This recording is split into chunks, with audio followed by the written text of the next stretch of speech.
What's going on, guys? This is DaWoblefet. Back in Pokemon Sword and Shield, I created a video to see if I could exhaust the full 20-minute timer on the first turn of the game. Just like in those games, Pokemon Scarlet and Violet by default restrict you to playing with a maximum game time of 20 minutes, which sometimes makes it difficult to complete singles games that would otherwise resolve naturally if more time was available. You can bypass this by setting up a friendly competition with custom timer rules and then only having yourself and a friend play in that competition, but it's definitely an inconvenience. My record from Sword and Shield was 20 minutes, 10 seconds, and I was curious if I could improve on this by using a different setup. This new setup involves using two different entry hazards, Stealth Rock and Sticky Web. Both Smeargle here know Stone Axe to get up Stealth Rock, with the other two Pokemon being used for Sticky Web. Of course, Snom doesn't actually learn Sticky Web, but this is really a Zoroark in disguise. Zoroark doesn't get Sticky Web either, but it can use Copycat to copy Sticky Web, which means the game has to take extra time to actually set up the hazard.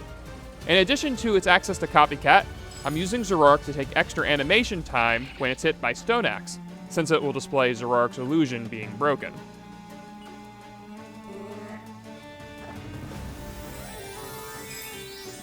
To start off the turn, both sides will terastalize to take up additional time. Their Terra types aren't super important here, just so long as they take super effective damage from rock type attacks.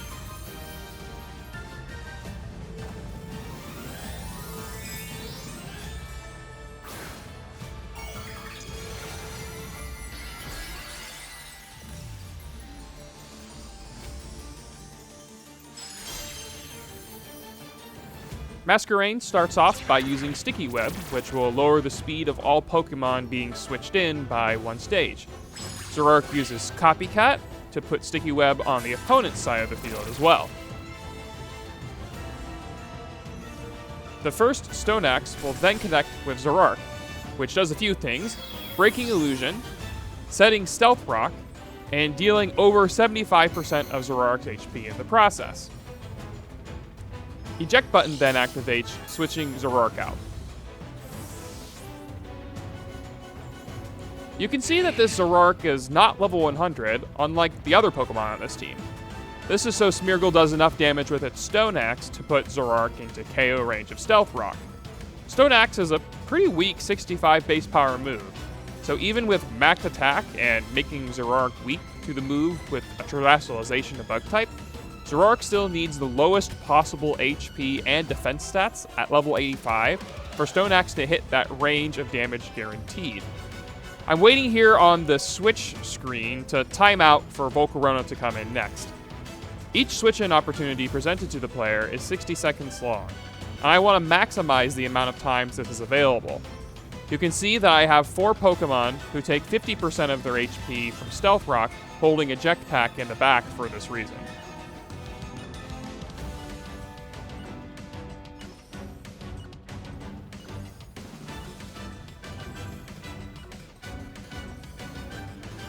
Volcarona comes out and first takes the speed drop from Sticky Web, then takes hazard damage from Stealth Rock. Hazards will always trigger in the order they were set, so this interaction will be constant for the rest of the battle. After Volcarona takes damage, Eject Pack will activate, forcing Volcarona back into the switch screen again. Unlike last time, I can't let the clock run down to 0 and let the game auto-select the next Pokemon for me. In this case, that would be Zoroark, and I want to cycle through all my Eject Packs first. In the meantime, let's talk about the specific Pokemon chosen for this battle. You're pretty limited on Pokemon 4 times a week to Stealth Rock. I'd love to use a Pokemon that also triggers an entrance ability, like Intimidate or Unnerve, so extra text has to play when the Pokemon is sent out on the field. Unfortunately, for Eject Pack to activate, the Pokemon has to have its speed lowered by Sticky Web, and these 4 are the only candidates because flying types won't get their speed lowered from Sticky Web. I've nicknamed them all No, which is the in-game character short for number. I'm not sure if the game actually takes extra time to print longer nicknames in text, but I figured it couldn't hurt. Similarly, all of these Pokemon have the effort ribbon, which gives them the once well-trained flavor text when sent out onto the field. They're all shiny too, of course, since the sparkles take a few seconds each time as well. Finally, the reason I'm using Smeargle instead of Kleavor is because Smeargle gets the ability Moody. Kleavor doesn't have an ability that announces itself like that, so Smeargle wins out on that merit alone. However, it can also be used with Eject Pack much later in the end of turn effects. Larvesta is sent out next, and after taking hazards and being bounced out by Eject Pack, I'll continue going through the remaining Pokemon until all Eject Packs are used, and then send Volcarona out as a final sacrifice. If you'd like, feel free to skip ahead to the timestamp on your screen to see when that happens.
Volcarona is finally sent out, and after taking Sticky Web and Stealth Rock again, it is KO'd. At this point, we're still in the middle of the turn, so nothing will replace Volcarona straight away. Instead, Stone Axe is used to damage the opposing Masquerain. This is exactly like what happened to Zoroark. Over 75% damage is dealt, Stealth Rock is set up, and Eject Button activates, forcing the Masquerain out. You might ask why I didn't use Copycat on the Smeargle to copy Stone Axe to take more animation time, just like I did with Sticky Web.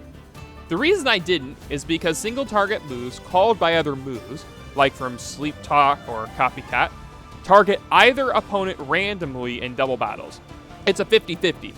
So if I used Copycat to call Stone Axe, it might have hit the opposing Smeargle, not Masquerain, and then we just wasted 10 minutes and have to forfeit and set it up all over again. I'd need to specifically hit Masquerain as well, since that's what Terrastalized, since I want to play the extra animation that comes from being KO'd while Terrastalized. And before you go to the comments to say that this is technically not the longest turn 1 possible as a result, consider also that you could call both Sticky Web and Stone Axe via Metronome. That would also cause extra animation time. However, there are 693 possible moves Metronome can call as of Scarlet and Violet 3.0.1, and I have to roll both Stone Axe and Sticky Web, which means I have to get a 1 out of 693 roll twice. Not only that, but I need to hit the correct target with Stone Axe both times, which you'll recall can hit either opponent randomly.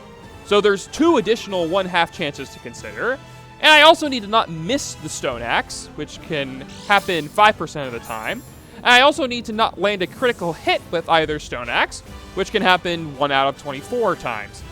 This would make the total probability 529 out of 1,106,593,696, or roughly 0.00005%.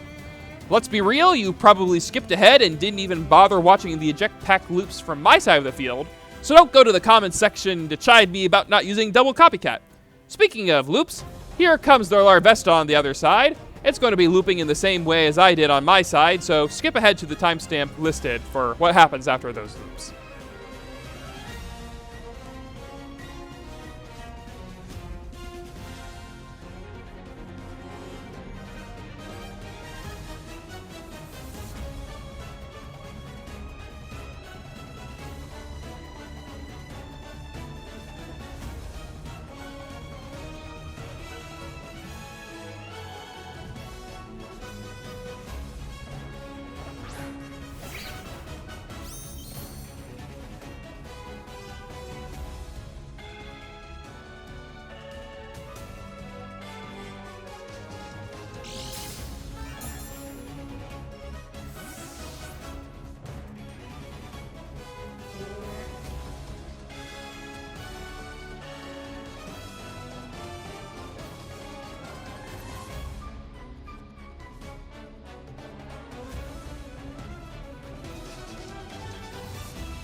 Masquerain comes in next, and its ability Unnerve helpfully activates before hazards.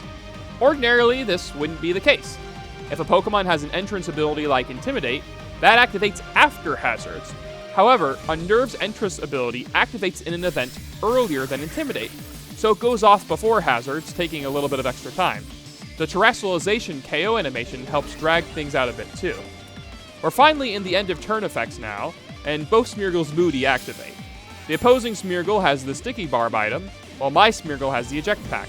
This is because you can't resolve 2 Eject Packs with simultaneous event timing. Only one of those Smeargle would actually make use of the item and switch out. So I just gave the other Smeargle a Sticky Barb to kill more time. Eject Pack will force my Smeargle out now, and from this point onwards, it's basically just timing out over and over again. All of my remaining Pokemon will faint to Stealth Rock, and it doesn't really matter what order they come out in either.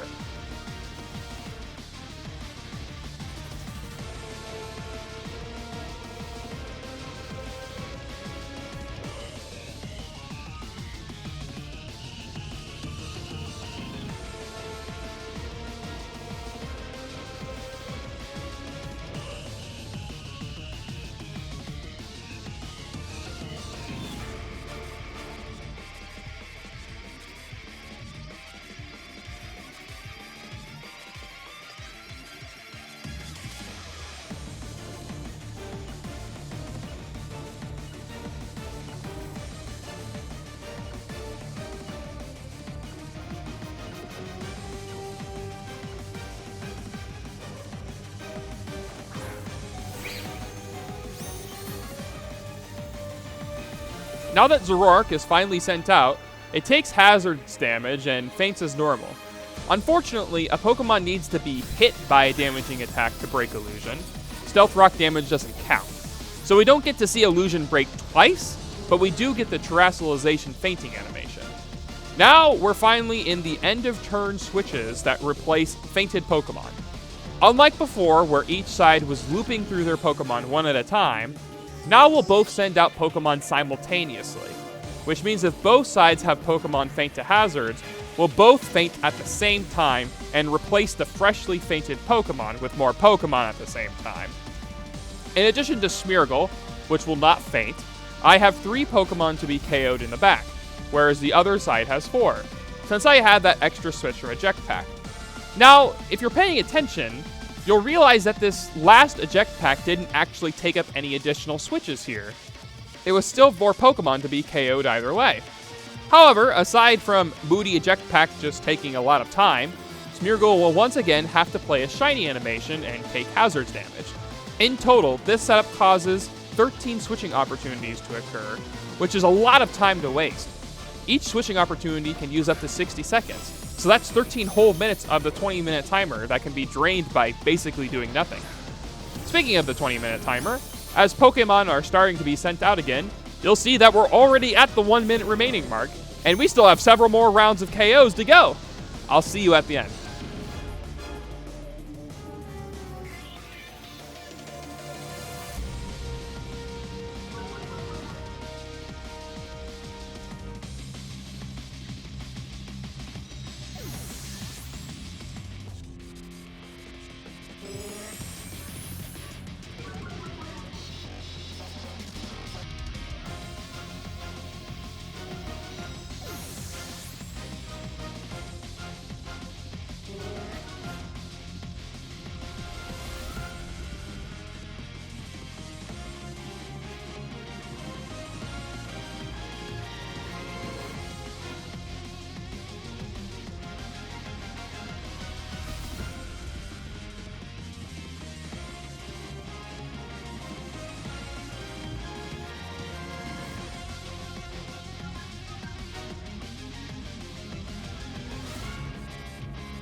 From the start of turn 1, where move selection is possible and the 20-minute timer starts, to the start of turn 2 when move selection is possible, this improved setup causes turn 1 to last for an impressive 24 minutes and 7 seconds. This beats out the setup I did in Sword and Shield by almost 4 minutes. I want to give a special shout out to Karthik for being willing to sit down with me and help me play this ridiculous setup out. Until next time, have a good one.